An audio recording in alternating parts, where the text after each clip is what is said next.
عنوان: یہ کہانی ہے پرانے وقتوں کی نانی اماں کی زبانی۔ سانپوں کا جوڑا۔ یہ کہانی ایک ایسے گاؤں کی ہے جو وقت کی دھول میں کہیں کھو چکا تھا۔ ایک چھوٹا سا گاؤں جہاں شام میں جلدی ڈل جاتی تھی اور چاندنی راتوں میں ہوائیں بھی آہستہ چلتی تھی۔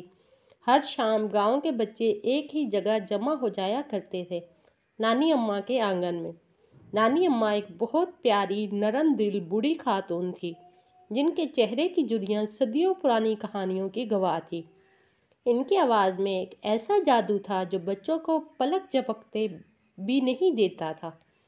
وہ پرانی کہانیاں سناتی جن میں جادو، دیو، پریاں اور پراسرار مخلوق ہوا کرتی تھی۔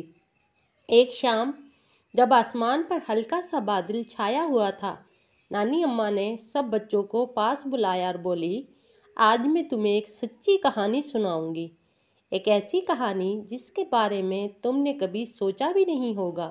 یہ کہانی ہے سانپوں کے ایک جوڑے کی، جو نہ صرف انوکھا تھا بلکہ اس نے ایک پورے گاؤں کی تقدیر بدل دی تھی۔ یہ زمانے کی بات ہے جب گاؤں کے ارد گرد گھنا جنگل ہوا کرتا تھا۔ لوگ اس جنگل میں جانے سے ڈرتے تھے کیونکہ رات کے اندھیرے میں وہاں عجیب سی آوازیں سنائی دیتی تھی۔ کچھ لوگ کہتے تھے کہ وہ سانپوں کی پکار ہے، کچھ کہتے کہ وہ جنات کی سرگوشیاں ہیں۔ اسی گاؤں میں ایک غریب کسان دادو خان اپنی بیوی اور بچوں کے ساتھ رہتا تھا۔ دادو خان بہت ہی ایماندار اور محنتی انسان تھا، مگر قسمت نے اس کے ساتھ کبھی اچھا سلوک نہیں کیا۔ اس کے کھیت ہمیشہ سوکھے رہتے اور گھر میں فاقوں کی نوبت آ جاتی۔ ایک دن دادو خان لکڑیاں کاٹنے جنگل میں گیا۔ اچانک اس کی نظر ایک عجیب منظر پر پڑی۔ ایک سانپ جوڑا، ایک کالا اور دوسرا چاندی جیسا سفید، وہ دونوں زخمی حالت میں زمین پر پڑے تڑپ رہے تھے۔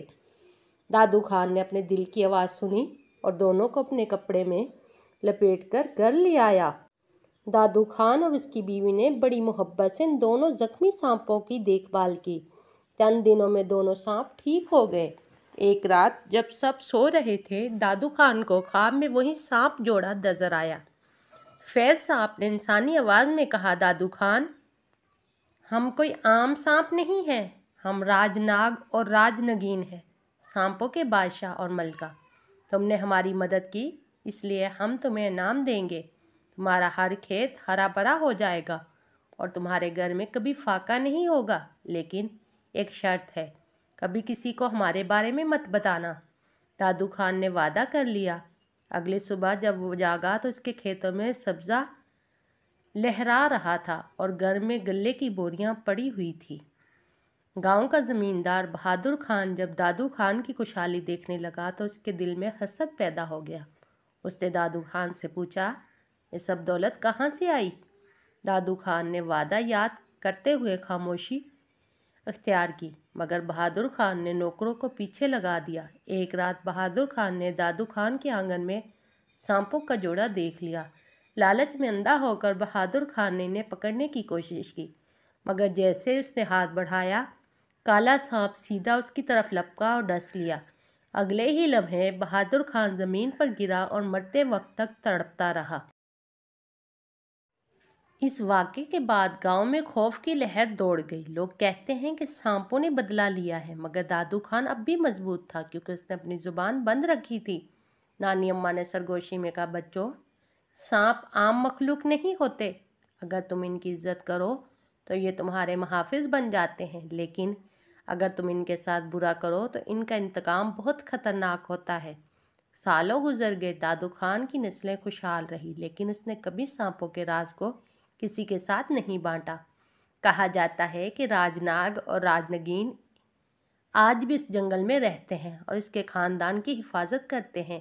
نانی اماں نے آخر میں بچوں کو دیکھتے ہوئے کہا، یہ کہانی ہمیں سکھاتی ہے کہ لالچ کبھی اچھا نتیجہ نہیں دیتا اور ہر جاندار کو عزت دینی چاہیے، چاہے وہ انسان ہو یا جانور۔ چاندنی رات اب بھی ویسی ہی تھی اور بچے نانی اماں کی باتوں میں کھوئے ہوئے تھے۔ ان کے دلوں میں نہ صرف خوف تھا بلکہ ایک عجیب سا سکون بھی کہ اگر دل صاف ہو تو سانپوں کا جوڑا بھی محافظ بن سکتا ہے۔ یہ کہانی ہمیشہ یاد رکھی جانے والی تھی، ایک ایسی کہانی جس میں راز، محبت اور قدرت کی طاقت چھپی ہوئی تھی۔ تو پیارے دوستو، آپ کو یہ سانپوں کی کہانی کیسی